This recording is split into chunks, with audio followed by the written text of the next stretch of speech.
Welcome to Living the Smarter Science of Slim, where we provide a scientifically proven lifestyle for long-term health and fat loss by eating more and exercising less, but smarter. Eat smarter, exercise smarter, live better. I am so ready for that. Hey everyone, Jonathan Bailor back with another bonus Smarter Science of Slim podcast. Very excited about today's show. Going to talk with one of the world's best experts in a subject that I know is going to hit home for a lot of us, and that is just fatigue. Feeling like we might not have enough energy and what we can do about that. And I tell you, if you've got concerns in this area, there is a short list of people you could talk to, and high on that list is our guest today. His name is Dr. Jacob Teitelbaum, a.k.a. Dr. T. He has written all sorts of best-selling books, such as From Fatigue to Fantastic. You can tell my tongue's getting fatigued here. Pain-Free 1, 2, 3, Beat Sugar Addiction Now, Real Cause, Real Cure. Just so much stuff. He's done all kinds of studies. His research is considered the gold standard in treatment for fibromyalgia. We have none other than Dr. Jacob Teitelbaum with us today. Dr. T, welcome to the show.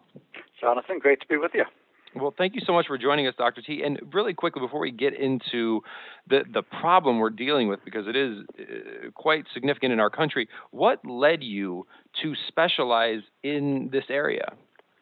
Well, I got into it the old-fashioned way. I came down with chronic fatigue syndrome with fibromyalgia.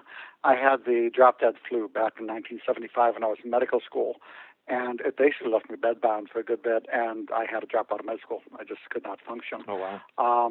And it was through that process that I learned my own way for recovery. I had learned about treating the importance of hormonal problems, the importance of nutritional support, and just a host of other areas.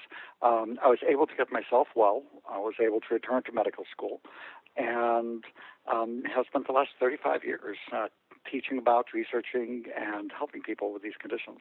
Well, when you say researching, you're not just any researcher. From what I understand, I mean, obviously, I'm not going to ask you to, toot your own horn too much here, but it's very rare to be speaking with someone who has developed the procedure, which is considered standard of care in that arena, and you fit that bill. Your research is essentially the standard of care, is it not? Well, there is no standard of care in fibromyalgia and chronic fatigue syndrome. It's a very controversial area. There's some people who still believe just throw a medication and throw some Prozac at it. It's like back in the early days of multiple sclerosis, where they used to call it hysterical paralysis, and even with lupus, where they just told the women they were neurotic. So there is, I'd say the field is too controversial to say that there's any one accepted treatment approach, but this is one of the most accepted treatment approaches, especially for those who specialize in treating people with chronic fatigue and fibromyalgia. Well, and what is the scope of this problem? I mean, certainly we've all had times when we've felt a little tired, but that's not what we're talking about here. Can you help define what we're actually talking about in terms of severity, and then in terms of the number of people who suffer from it? Well, think about the worst flu you've ever had in terms of how exhausting it is. Mm-hmm. Some people are able to work. Many are bedridden, but even those able to work, that's about all they can do. It consumes all the energy they have. If you remember what it's like to have a toothache, and picture that going all over your body for years, having the doctors have no clue what's going on with you. The average 32.5-pound weight gain is what you'll see in this disease. So your brain is gone, your body is gone, you have no energy, you're in chronic pain. And the doctors who are too lazy to take the time to figure out what's going on, unfortunately, most are getting past being really just abusive in that way. But it used to be that they would try to convince your family that you were crazy and you that you were crazy because they didn't know what was happening in your case. Fortunately, that's going into the past. Those doctors who have that, I don't know what's wrong with you, so you're crazy, are becoming the exception rather than the rule. And I'm going to tell listeners one thing. If you go into the doctor and they say, I don't know what's wrong with you, you're crazy, tell them, thank you. Give them a hug and say, I really appreciate you letting me know up front that you're a total idiot so I don't waste my time with you, and walk out. I love it. Yeah, certainly. I love that. Well, Dr. T, just how many people are dealing with this kind of a condition?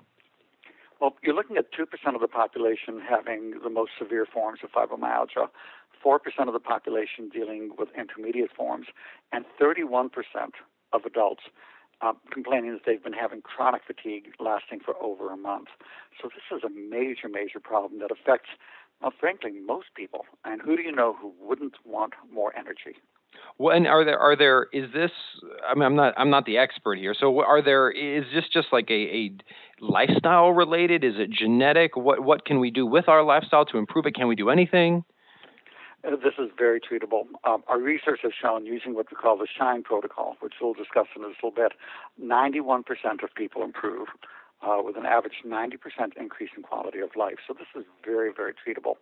And basically, Jonathan, it's an energy crisis where you've blown a fuse, where your body is spending way more energy than it's able to make. And the area that uses the most energy, it's a little major control area in the brain called the hypothalamus, goes offline, just like when you trip a circuit breaker in your home. There's no damage to it, but it basically takes you out of the game until you get rid of what's causing the energy drain. And it can be infections, it can be toxic chemical exposures, toxic spouse exposures, hormonal deficiencies, inflammatory problems. There are literally hundreds of ways that your body can blow a fuse. Well, and certainly we talk about here on the show and in my book, we talk about things like nutrition and sleep and exercise and hormones. And what role do those things play in this? Well, you just listed SHINE. Oh, excellent. Sleep is the S in SHINE. And the average night's sleep in the United States, average, until 130 years ago, was 9 hours a night. And then Thomas Edison discovered light bulbs.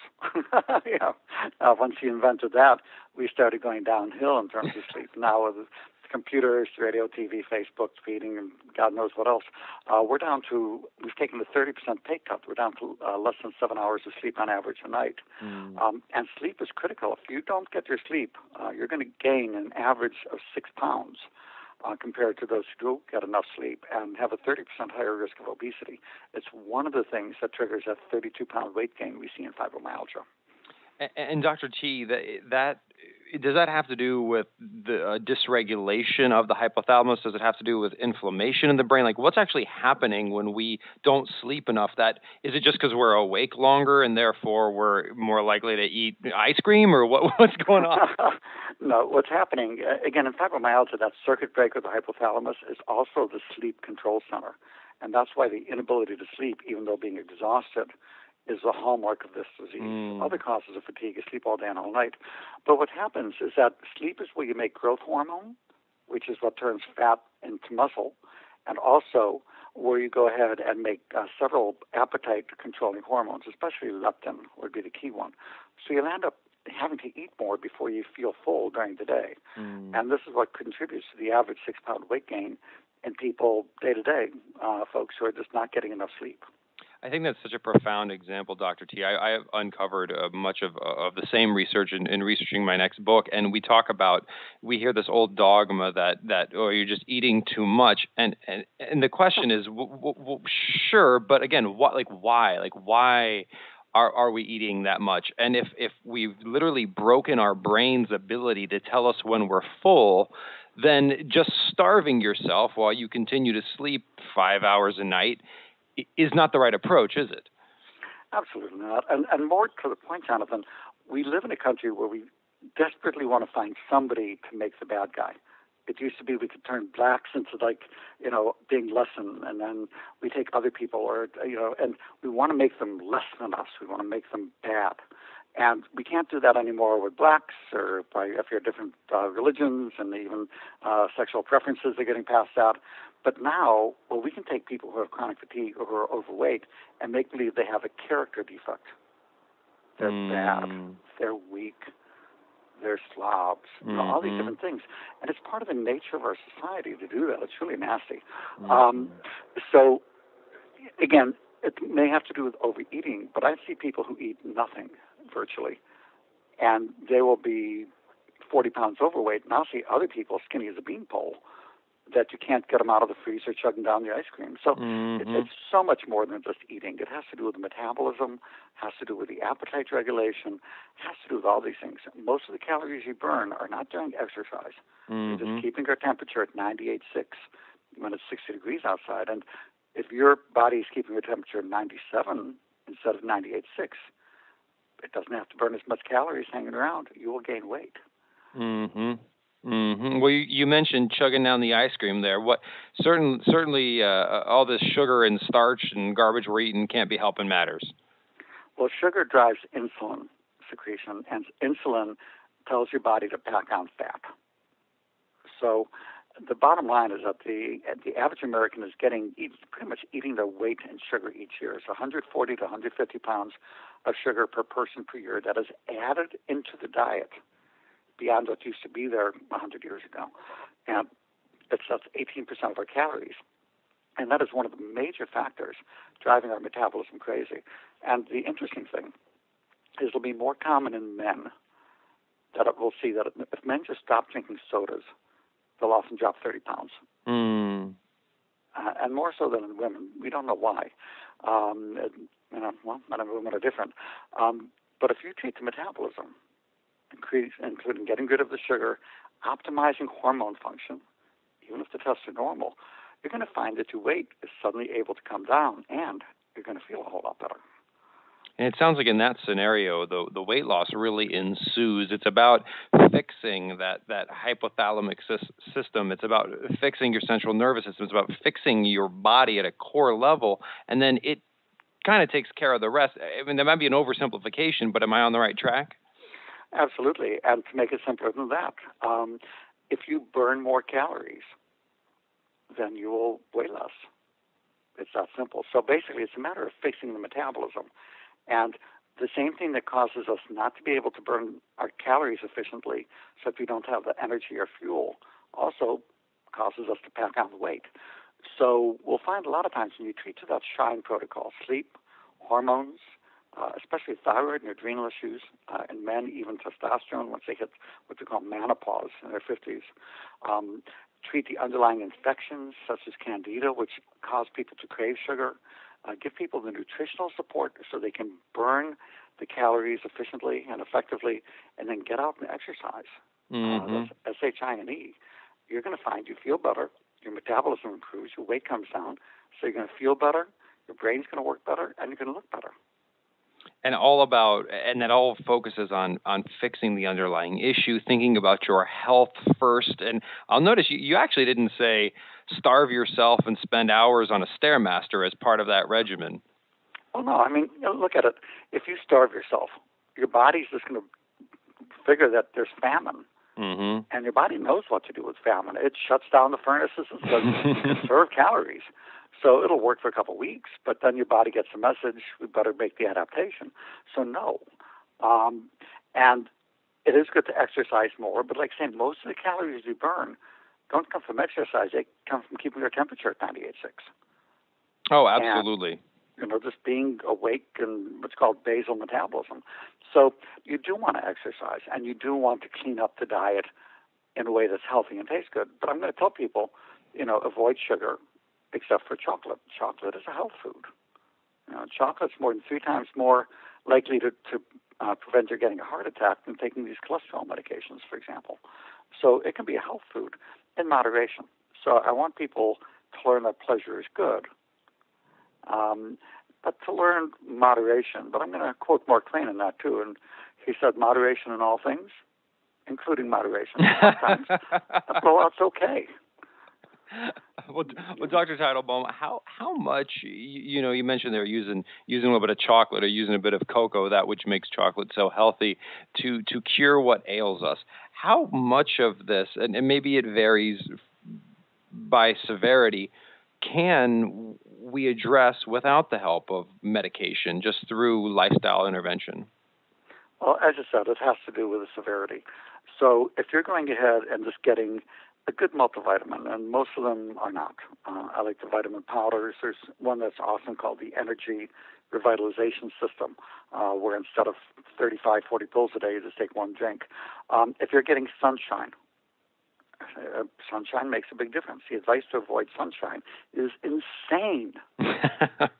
And look, Jonathan, when I was a kid, my mom and dad would take me to museums, and I still remember there was this skull with a hole cut in it, and it said, and the Aztec medicine men would cut the holes in skulls to allow out the evil spirits. We go, ha ha ha, silly Aztecs, And I figure 50 years from now, we're going to have the medical halls of shame, where you walk in and you see the commercials of the AMA doctor saying, smoke cigarettes, and the next one will say, don't breastfeed, that's barbaric, and they'll have this exhibit that says, avoid sunshine, and I can just picture this little kid tugging on his mommy's dress going, Mommy, were they insane? And the mother would go, yes, dear.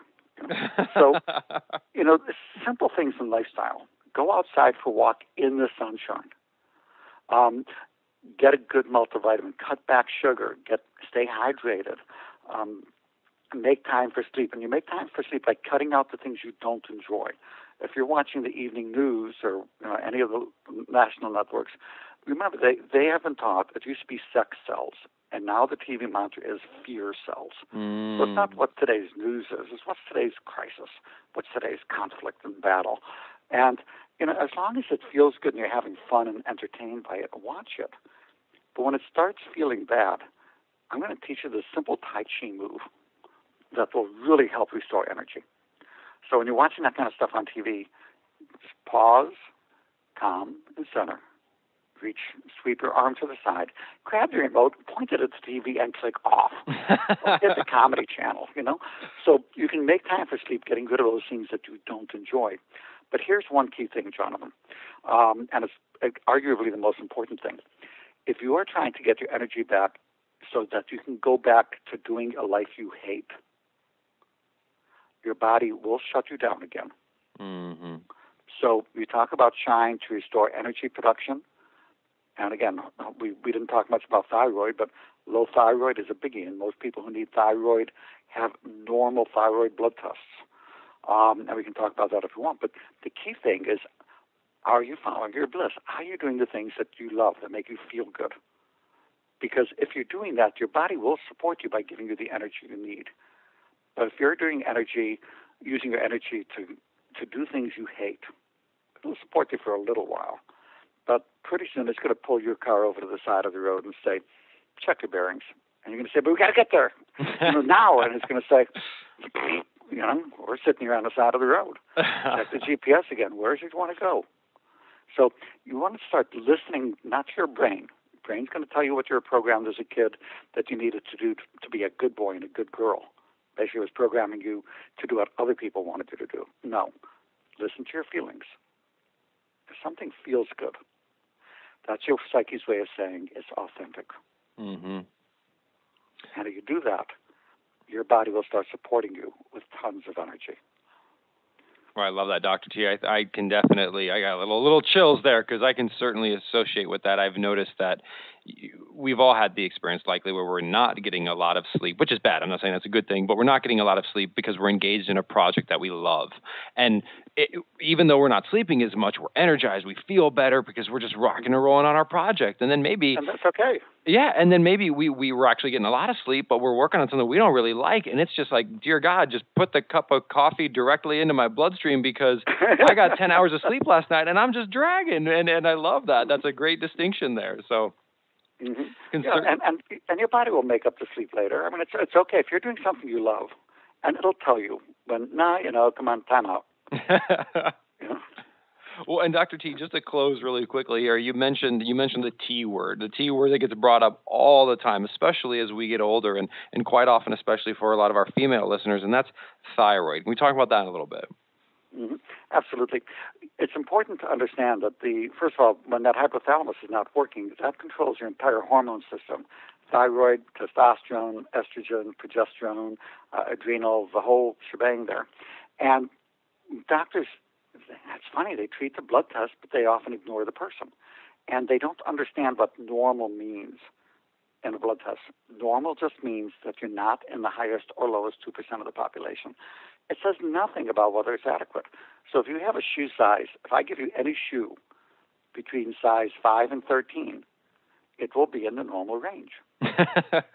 Now, if your doctor happens to be 6'4" and he weighs 250 pounds, and you are tired, achy, weight gain, cold intolerant, you're a poster child for low thyroid, he says, no, your thyroid test is normal, you're not off the deep end of the cliff yet. Give him a size 5 shoe and say, Doc, this is size 5 shoe is in the normal range. You wear this till the next visit so you know how I feel, and then let's talk. Go to a holistic doctor. Go to www.abihm.org, not .com, but .abihm.org. Find one of the thousands of holistic doctors near you who knows to treat you and not just the blood test. I love it. And I also, correct me if I'm wrong here, Dr. T, but if we go up to your website, which is endfatigue.com, you actually have a pretty awesome energy analysis test up there. We can even plug in our lab results and get some insight right there online. Absolutely. It's the Energy Analysis Program. It's free. You take some simple quizzes. It will figure out, in your case, what you need to do to optimize your energy. And even though you don't need the lab tests, if you have pertinent lab tests, it'll even analyze those and help, but usually the symptoms and blood tests point to the same things going on. So you do that test, it's going to say, here are the things you need to do so you can feel great. And even more fun, I used to do $400 to do that. And people kept back and they say, I have fibromyalgia, I can't afford anything. And, finally we just made it free for everybody. And then we even adapted it so it's helpful for day-to-day fatigue. So it's free. That's a good deal. And so I love it. Well, Dr. T, thank you so much for joining us today. And certainly we've only scratched the surface. And folks, hopefully, as you can hear from his wonderful analogies and stories, and that he's a graduate of the Ohio State University, which I love because that's I'm just kidding. I'm a Buckeye myself, so I got support for the Ohio love here. So Dr. T, thank you so much for joining us. And folks, if you want to learn more about Dr. Teitelbaum's work, please do check out his website, endfatigue.com. He's got a bunch of a new book coming out, all kinds of good stuff. And Dr. T, any closing words for our listeners? I'm just going to repeat what I said before. You want to go ahead and increase your energy so you can go back to a life you love. Mm-hmm. Start paying attention to what things make you feel good and keep your focus on those. Love it, love it, love it. Dr. T, thank you so much for joining us today. Jonathan, you have a great day. Bye-bye. Bye-bye. Listeners, I hope you enjoyed today's show as much as I did. And remember, this week and every week after, eat smarter, exercise smarter, and live better. Talk with you soon. Wait, don't stop listening yet. If you like the podcast and if there's other ways we can help you, please join us in the Smarter Science of Slim support group, which is freely available at the Smarter Science of Slim website, smarterscienceofslim.com. There you'll find all kinds of free recipes and success stories and just all kinds of fun stuff like how to help your kids go sane and just great community content. And just one last thing before you go, if you wouldn't mind heading over to iTunes and up onto Amazon.com and leaving us a review and then going over to Facebook and liking us, we would hugely appreciate it.